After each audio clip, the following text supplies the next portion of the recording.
Hi everyone, I'm Meg. And I'm Marie. And this is Mission MmmPossible. We are two sisters with one weight loss goal and no turning back.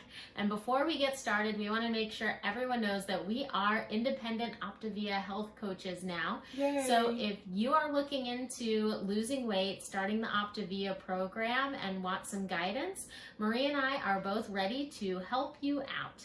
And you can jump to our websites at coach.optivia.com/Meg or coach.optivia.com/Marie. And you can find those links in the description as well. So for today's video, we're going to talk about our top 3 Optivia Fuelings after being on this program for 9 months. We've had a chance to try some fails, some wins. There are certain things that are in my shopping cart every time. Yeah. So Marie, what is your number 1? So my number 1 happens to be right here at arm's length. That is my Cinnamon Crunchios cereal. I really like to have this for breakfast. It reminds me of childhood and getting to have cereal and milk, and now I use unsweetened almond milk, which counts as a condiment.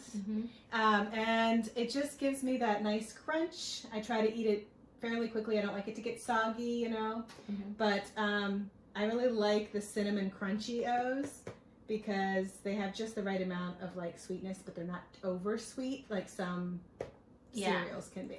So we found out that 2 of our top 3 are the same. So spoiler alert, this is one of my top 3 as well. And I will tell you the other ones. Oh, thank you.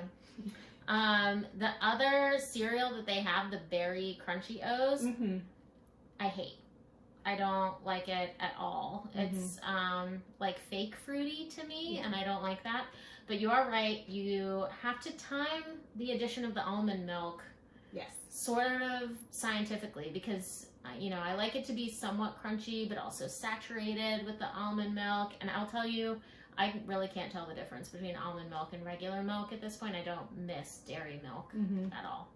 So I want to give a little secret on the berry one. I know that's not one of our top favorites, but initially when I first tried it, I didn't think I liked it. But I found that if you let that one sit for like 30 seconds to a minute after adding the milk, there's like a weird artificial taste when you first eat it if you eat it right away. But if you wait the 30 seconds to a minute, it's gone.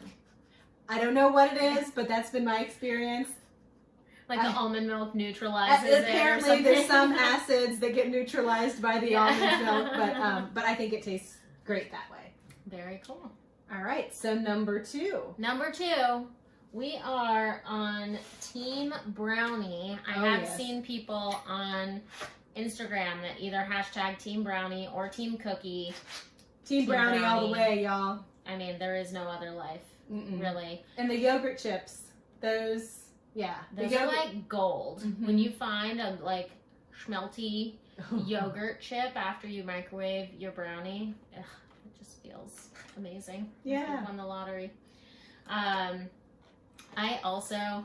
know this is not a popular adaptation, but I've also eaten these without microwaving it. Like I was in my unhealthy life famous for like finishing the batter of things, whether it was cake, brownies, any sort of sweets. You know, you mix it up and then you lick the bowl. So it gives me that feeling a little bit.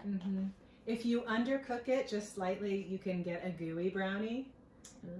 Have you tried that? I have not. I have also. I would say this is not a plan-approved adaptation, but sometimes I take mini dark chocolate chips and sort of will like sprinkle that on top just a little bit after it comes out, and you get this like gooey thing. And if you are a nut fan, you can also chop up some nuts, and I like to sprinkle those on the top at the end. And I like to enjoy my brownie with also a glass of almond milk. So I really feel like I'm indulging when I have this treat. So I pretty much order enough to have one every day. Yeah, it doesn't become a treat at that point anymore. All right, so this is where we start to take separate roads down our top 3 paths. Yes. So you have a different one than I do. I do. Do you want to cover yours first? Sure. So this has been coming up the ranks, I would say, as of late. But mine is the sour cream and chive smashed potatoes. Ooh, I will tell you, I basically never eat these as just straight mashed potatoes. I almost always put them in the waffle maker. A lot of people do the Dash waffle maker. You get a little cheese in there. It really depends on how much kind of wiggle room you have in your day, how much you can do with the add-ins and stuff, but you could add, you know, a little bit of green onion. You could add some shredded cheese. I get the super thin sliced Swiss cheese, and I basically put that down before I start pouring in the smashed potato, so it gets like this crispy, cheesy crust. And it doesn't stick in the waffle maker? No, with enough spray, it doesn't stick. Wow. And do you have a preference between the garlic smashed potatoes or the sour cream and chive? Or they? I don't. They're the same consistency. I think they do. I like it because it feels like you get more. Like you can add half a cup of liquid with this instead of like 2 or 3 tablespoons in a lot of the other Fuelings. So it just feels a little heavier and more substantial. Yeah, I really like the potatoes as well. They're just easy to mix up, and it feels like you know, something that you could add to, like, even a lean and green. If you're short of Fueling, you could use that as a side dish. So that's one of the things I like about the mashed potatoes. Or if you have like a special meal, like if you're trying to do a compliant Thanksgiving or Easter or something like that, usually the having the mashed potatoes on the side kind of makes it feel a little bit more regular. And drum roll for the last, my favorite. It had to be a bar because I pretty much live on bars. I love bars. But my favorite is actually the honey chili cranberry nut bar. I think this might be one of those bars that you kind of love or don't like, because it's not, what I like about it is it's not like a traditional bar. It's kind of unexpected. It kind of feels exotic. It's got like, it's got a little like spice to it, that chili piece that is unusual in a, you know, in a bar that you would find anywhere else. So I really like the unique flavor of it. I don't taste the cranberry as much as I do like the nut and the chili. I also like it because it has that coating on the top that just kind of gives you a sense of like sweetness and decadence. And it's not too sweet. I like things that are a little like less sweet, so it's not sticky sweet like some of the others.